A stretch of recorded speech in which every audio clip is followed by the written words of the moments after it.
ನಮಸ್ಕಾರ ಗುರು, ನೀವು ನೋಡ್ತೀರಾ ಸಂತೋಷ್ ಸ್ಟೋರೀಸ್. ನಾನು ನಿಮ್ಮ ಪ್ರೀತಿಯ ಸಂತೋಷ್. ಇವತ್ತಿನ ವಿಚಾರ ಬಂದು RCB ಅಭಿಮಾನಿಗಳಿಗೆ ಗುಡ್ ನ್ಯೂಸ್ ಅಂತ ಹೇಳಬೇಕು. ಒಂದೇ ಬೌಲರಿಂದ ಡಬಲ್ ಗುಡ್ ನ್ಯೂಸ್, ಬೆಂಕಿ ಧಮಾಕ ಅಂತ ಹೇಳಬೇಕು. ಹಾಗಾದರೆ ಏನು ಗುಡ್ ನ್ಯೂಸ್ ಸುದ್ದಿಯ ಸಂಪೂರ್ಣ ಮಾಹಿತಿ ಕೊಡ್ತೀನಿ. ಅದಕ್ಕಿಂತ ಮುಂಚೆ ಇನ್ನು ನಮ್ಮ ಚಾನಲ್ಗೆ ಸಬ್ಸ್ಕ್ರೈಬ್ ಆಗಿಲ್ಲ ಅಂದರೆ ಕೂಡಲೇ ಕಡೆ ಕಾಣೋ ಸಬ್ಸ್ಕ್ರೈಬ್ ಬಟನ್ ಮೇಲೆ ಕ್ಲಿಕ್ ಮಾಡಿ ಸಬ್ಸ್ಕ್ರೈಬ್ ಆಗಿ, ಹಾಗೆ ಪಕ್ಕದ ಬೆಲ್ಲೈಕ ಪ್ರೆಸ್ ಮಾಡಿ ಆಲ್ ಅಂತ ಸೆಲೆಕ್ಟ್ ಮಾಡಿ. ಯಾಕಂದರೆ ನಾನು ಮಾಡೋ ಪ್ರತಿಯೊಂದು ವಿಡಿಯೋ ಎಲ್ಲಕ್ಕಿಂತ ಮುಂಚೆ ನೀವು ನೋಡ್ಬೋದು ಗುರು ಸಬ್ಸ್ಕ್ರೈಬ್ ಆದ್ರ. ಹಾಗಾದರೆ ಬನ್ನಿ ತಡ ಮಾಡೋದಕ್ಕೆ ವಿಡಿಯೋನ ಶುರು ಮಾಡೋಣ. ನಮ್ಮ RCB ತಂಡ 2025 ತುಂಬಾ ಬಲಿಷ್ಠ ಆಗಿದೆ ಅಂತ ಹೇಳಬೇಕು.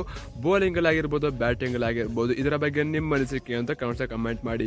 ಈಗ RCBಗೆ ಬಂದಿರೋ ಗುಡ್ ನ್ಯೂಸ್ ಏನಪ್ಪ ಅಂತಾರೆ, ನುವಂತ್ ತುಷಾರ ಅವರು. ಇವರು ಶ್ರೀಲಂಕಾದ ಮೇನ್ ಬೌಲರ್ ಅಂತ ಹೇಳಬೇಕು. ಈಗ RCB ತಂಡಕ್ಕೆ ಈ ವರ್ಷ RCB ತಂಡಕ್ಕೆ ಬಂದರೆ ಅಂತ ಹೇಳಬೇಕು. ಕಳೆದ ವರ್ಷ ಮುಂಬೈ ಪರ ಆಡ್ತಿರೋ ನುವಂತ್ ತುಷಾರ ಅಂತ ಹೇಳಬೇಕು. ಆದರೆ ಈ ವರ್ಷ RCB ತಂಡಕ್ಕೆ ಬಂದಿದ್ದಾರೆ ಅಂತ ಹೇಳಬೇಕು. RCB ತಂಡ ಪಿಕ್ ಮಾಡಿದೆ ಅಂತ ಹೇಳಬೇಕು ಆಕ್ಷನಲ್ಲಿ.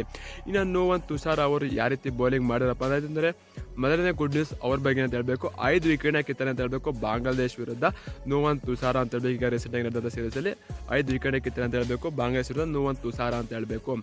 ಇವರು ಯಾವ ರೀತಿ ಬೌಲಿಂಗ್ ಆಕ್ಷನ್ ಅಂತ ಗೊತ್ತಿರ್ಬೋದು. ಮಲ್ಲಿಂಗ್ ಅಂತರ ಬೌಲಿಂಗ್ ಆಕ್ಷನ್ ಇದೆ ಅಂತ ಹೇಳಬೇಕು. ಇವರು ಕೂಡ ಸೇಮ್ ಮಲ್ಲಿಂಗ್ ಅಂತರ ಯಾರು ನೋಡಿದೆ ಅಂತ ಹೇಳಬೇಕು. ಆದರೆ ಕಳೆದ ವರ್ಷ ಮುಂಬೈ ಇದ್ದಂಥ ಬೌಲಿಂಗ್ ಅಟ್ಯಾಕು ಮತ್ತು ಮುಂಬೈ ಇದ್ದಂಥ ಫಾರ್ಮಲ್ಲಿ ಅಷ್ಟೊಂದು ಚಾನ್ಸ್ ಕೊಡಲಿ ಅಂತ ಹೇಳಬೇಕು. ಈ ವರ್ಷ ಅವರು ಇನ್ನೂ ಕೂಡ ಮೆಚೂರ್ಡ್ ಆಗಿದೆ, ಅಂದರೆ ಕ್ರಿಕೆಟಲ್ಲಿ ಇನ್ನೂ ಕೂಡ ಕಲ್ತಿದ್ದಾರೆ ಅಂತ ಹೇಳಬೇಕು. ಒಳ್ಳೊಳ್ಳೆ ಬೌಲಿಂಗ್ ಸ್ಕಿಲ್ನ ಕಲ್ತ್ಕೊಂಡು ಬಂದಿದೆ ಅಂತ ಹೇಳಬೇಕು. ಮತ್ತು 6 ವಿಕೆಟ್ ಕಿತ್ತ ಅಂತ ಹೇಳಬೇಕು. ಎಲ್ಲಪ್ಪ ಅಂತಾರೆ, ಶ್ರೀಲಂಕಾ ಪ್ರೀಮಿಯರ್ ಲೀಗಲ್ಲಿ 6 ವಿಕೆಟ್ನ ಕಿತ್ತಾರೆ ಅಂತ ಹೇಳಬೇಕು ನುವಂತ್ ತುಷಾರ ಅವರು ಅಂತ ಹೇಳಬೇಕು. ಬೆಂಕಿ ಬೌಲಿಂಗರು ಇವ್ರು ಮಾಡ್ತಿದ್ದು ಮಾತ್ರ ಬೆಂಕಿ ಚಿಂದಿ ಬೌಲಿಂಗ್ ಮಾಡ್ತಾರೆ ಅಂತ ಹೇಳಬೇಕು ನುವಂತ್ ತುಷಾರ ಅವರು. ಇದೇ ರೀತಿ ಅವರು RCB ಪರವಾಗಿ ಮಾಡಲಿ ಅಂತ ಬಯಸೋಣ. ಯಾಕಂತಾರೆ RCB ತಂಡದ ಬೌಲಿಂಗ್ ಅಟ್ಯಾಕ್ ಈ ವರ್ಷ ಸ್ಟ್ರಾಂಗ್ ಆಯಿತು ಅಂತಾರೆ. ಕಳೆದ ವರ್ಷ ನಮ್ಮ ಬೌಲಿಂಗ್ ಅಟ್ಯಾಕ್ ತುಂಬಾ ವೀಕ್ ಇತ್ತು ಅಂತ ಹೇಳಬೇಕು. ನಮ್ಮ ಬ್ಯಾಟಿಂಗ್ ಕಳೆದ ವರ್ಷ ನಮ್ಮದು ಅಂತ ಅಲ್ಲ, ಸುಮಾರು IPL ಪ್ರಶಸ್ತಿ ಎಲ್ಲ IPL ಪ್ರಶಸ್ತಿಗಳು ಬೌಲಿಂಗ್ ವೀಕ್ ಅಂತ ಹೇಳ್ಬೇಕು. ಯಾಕಂತಾರೆ ಎಲ್ಲ ತಂಡಗಳು 200, 250, 260, 280 ಸ್ಕೋರ್ ಕೊಡ್ತೀನಿ ಅಂತ ಹೇಳಬೇಕು. ನಮ್ಮ ಬೌಲಿಂಗ್ ಅಟ್ಯಾಕ್ ನೋಡ್ತಿದ್ರೆ ಬೆಟರ್ ಅಂತ ಅನ್ಕೋಬೋದು. ಯಾಕಂದರೆ ಕ್ವಾಲಿಫೈ ಆಗಿದ್ದವರು ಕಳೆದ ವರ್ಷ ಕಮ್ಬ್ಯಾಕ್ ಮಾಡ್ಕೊಂಡು. ಇದರ ಬಗ್ಗೆ ನಿಮ್ಮ ಅನಿಸಿಕೆ ಅಂತ ಕಮೆಂಟ್ ಮಾಡಿ. ನುವಂತ್ ತುಷಾರ ಅವರು RCB ತಂಡದ ಪ್ಲೇಯಿಂಗಲ್ಲಿ ಚಾನ್ಸು ಕೊಡೋದು ಬಹುತೇಕ ಡೌಟ್ ಅಂತ ಹೇಳ್ತಿದ್ದೆ. ಯಾಕಂತ ಅಂದರೆ RCB ತಂಡ ಆಲ್ರೆಡಿ ಓವರ್ಸೀಸ್ ಅವರು ಅಂದರೆ ಫಾರಿನ್ ಪ್ಲೇಸ್ಗಳು ತುಂಬಾ ಜನ ಇದ್ದಾರೆ. ಅವರು ಕೂಡ ಎಕ್ಸ್ಟ್ರಾವಾಗಿರುವಂಥ ಆಟಗಾರ ಇದ್ದಾರೆ. ಇವರಿಗೆ ಚಾನ್ಸ್ ಸಿಗಬೇಕಪ್ಪ ಅಂತ ಯಾರು ಅಂತಂದರೆ, ಇಂಪ್ಯಾಕ್ಟ್ ಪ್ಲೇಯರ್ ರೂಲ್ ಪ್ರಕಾರ ಅವರಿಗೆ ಚಾನ್ಸ್ ಸಿಗುತ್ತೆ. ಅದು ಬಿಡ್ತು ಅಂದರೆ ಪ್ಲೇಯಿಂಗ್ ನಲ್ಲಿ ಇವನ್ನ ಆಡಿಸೋದು ಬಹುತೇಕ ಡೌಟು ಅಂತ ಹೇಳ್ತೀನಿ.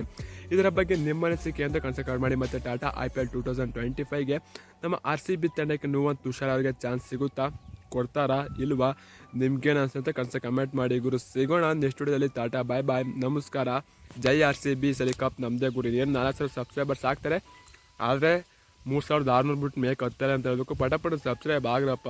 ನಾನು ಸ್ವಲ್ಪ ಅಪ್ಡೇಟ್ ಬಗ್ಗೆ ಅಂದರೆ ನನಗೆ ಈ ಥರ ಒಂದೇ ಕಂಟೆಂಟ್ ಇಟ್ಕೊಳ್ಳೋಕ್ಕಾಗಲ್ಲ. ಒಂದು ಒಂದು 7-8 ಅಪ್ಡೇಟ್ ನಾನು ಕ್ರಿಕೆಟ್ ಬಗ್ಗೆ ಹೇಳೋಣ ಅಂತ ಆಸೆ. ಆ ಥರ ಮಾಡಿದ್ರೆ ವೀಡಿಯೋ ಓಡ್ತಾ ಇಲ್ಲ, ಅದಕ್ಕೆ ರೀತಿ ಮಾಡ್ತಾಯಿದ್ದೀನಿ.